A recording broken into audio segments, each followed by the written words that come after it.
আপন বুকের পাঁজর চালিয়ে নিয়ে একলা চলো রে যদি তোর ডানাতে কেউ না আসে তবে একলা চলো রে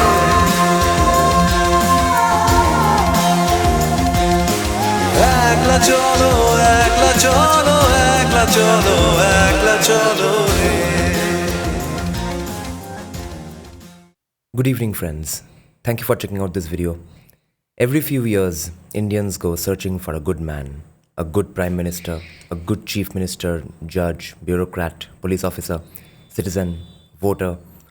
We are constantly searching for good people. And here's my question. What if politics is not supposed to work that way? What if democracy is not about finding good people? What if democracy is about surviving bad people? Think about that for a moment. Because I think one of the deepest weaknesses in Indian political thinking is that we constantly confuse morality with institutions. Now, don't misunderstand me. I am not arguing against morality.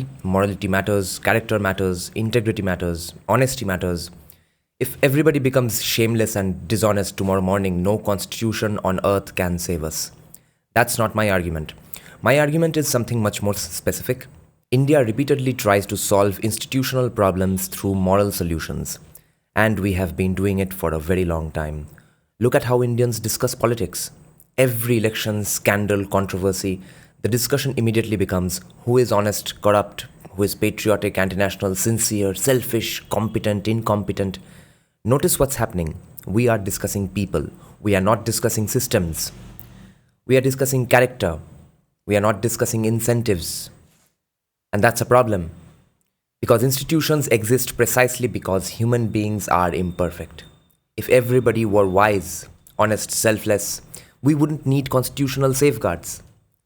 We wouldn't need courts, we wouldn't need audits, checks and balances. The entire purpose of institutions is to deal with imperfect human beings. And yet, Indian political culture often asks the opposite question. It doesn't ask, how should power be structured? It asks, who should possess power?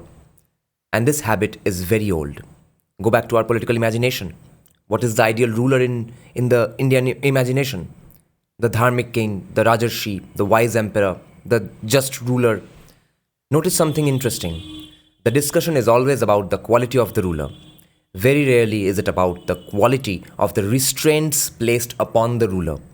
The assumption is simple. If the ruler is virtuous, society will flourish. And of course, a virtuous ruler is preferable to a corrupt one. Nobody is arguing otherwise. But here's the uncomfortable question.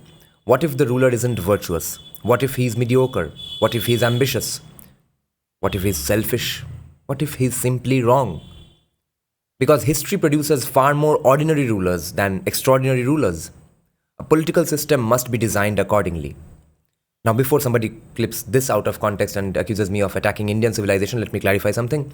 Hindu civilization itself is proof that civilizations do not survive merely because of states. Kingdoms rose and fell, empires collapsed, dynasties vanished, capitals changed. Yet the civilization survived. That's one of the extraordinary strengths of the Hindu civilization.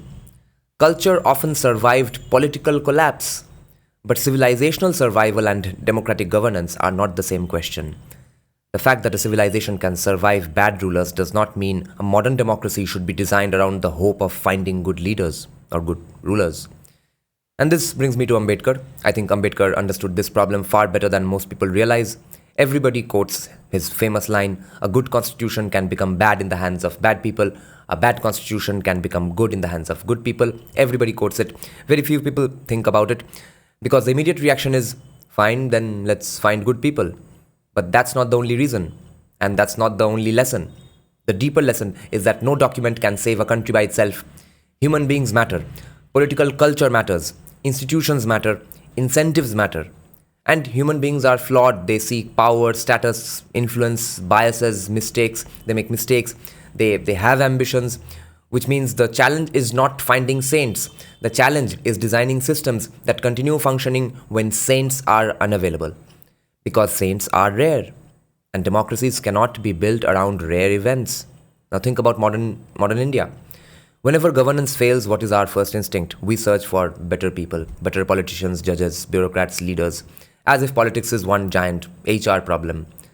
Sometimes the problem is indeed the person, but every often the deeper problem is institutional. Look at how Indians remember historical figures. We praise Ashoka because he became moral, we praise Akbar because he became tolerant, we admire Chhatrapati Shivaji Maharaj because he is seen as just, we revere Gandhi because of moral authority. Notice something, even our political memory is moralized. We discuss virtue, character, intentions, goodness. Notice how rarely we remember these figures for the institutions they built. They might have built them, but we do not discuss that because that's just not our priority apparently. We remember them for the virtues we associate with them. I'm not saying virtues don't matter, they matter. I'm saying virtues and institutions perform different functions. Morality tells people what they ought to do. Institutions deal with what people actually do. Morality asks people to be better. Institutions assume people will remain imperfect forever. It is what it is.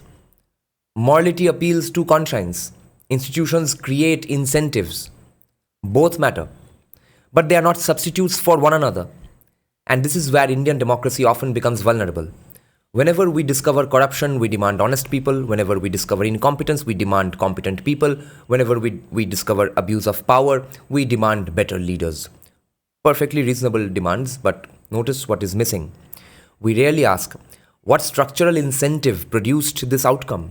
What institutional weakness allowed this outcome? What constitutional safeguard failed?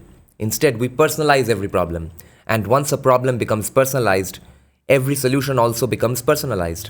This is why Indian politics repeatedly oscillates between disappointment and hope.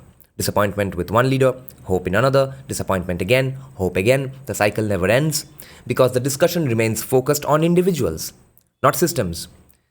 Now, there is an interesting contrast here with some constitutional traditions elsewhere. Thinkers like James Madison approached the problem very differently. His famous phrase was, ambition must be made to counter ambition. Forget America for a moment, focus on the idea. It's a brilliant insight. Madison doesn't say virtue must defeat vice. He doesn't say good men must defeat bad men. He says ambition must counter ambition. In other words, use power against power. Use institutions against institutions. Use incentives against incentives. Do not depend entirely upon virtue. Create structures capable of surviving vice.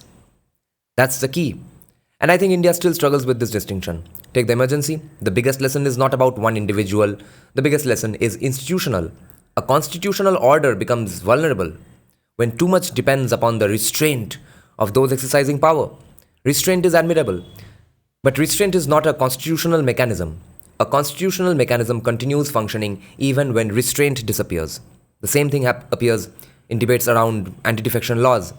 The instinct is often moral.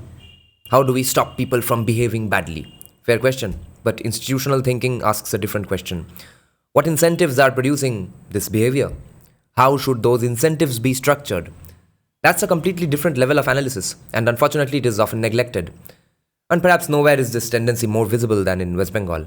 Think back to 2011. Many Bengalis were not merely voting against the left front, they were also voting for an image of simplicity. The cotton sari, the Hawaii chappal, the modest lifestyle. For many voters, personal austerity became evidence of political trustworthiness. And think about it. How many times did we hear, "Ei manushta to chor hotei pare na"? That's exactly my point. The assessment was moral, not institutional. People were asking, is she personally honest? Far fewer people were asking what safeguards exist against corruption, what mechanisms exist for accountability, what checks exist on executive power. And that is the trap. A modern state is not governed by one person's lifestyle. It is governed by thousands of ministers, bureaucrats, party officials, contractors, and administrators. The point is not whether every allegation is true or false. The point is that personal simplicity turned out to be a poor substitute for institutional accountability. What a surprise. The slippers did not create accountability. The sari did not create accountability because accountability is not a moral phenomenon. Okay? Accountability is not a moral phenomenon. Accountability is an institutional phenomenon. Bengal searched for a good person. What Bengal needed was a better system. And in many ways, that's the story of Indian democracy itself. Ultimately, I don't think India's problem is that we value morality too much. Morality is valuable. The problem is that we expect morality to perform tasks that institutions are supposed to perform. We expect honesty to substitute for accountability. We expect virtue to substitute for constraints. We expect good intentions to substitute for incentives. We expect character to substitute for institutional design. And whenever that happens, democracy becomes fragile because morality is personal. Institutions are systemic. Morality depends upon individuals. Institutions survive individuals.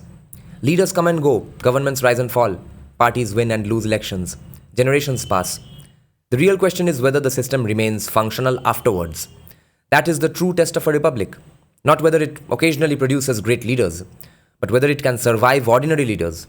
Not whether it finds virtuous men, but whether it remains stable when virtue is absent.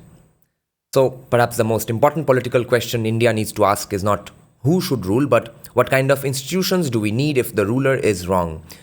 Because sooner or later, one day, he will be. আপন বুকের পাঁজর চালিয়ে নিয়ে একলা চলো রে যদি তোর ডানাতে কেউ না আসে তবে একলা চলো রে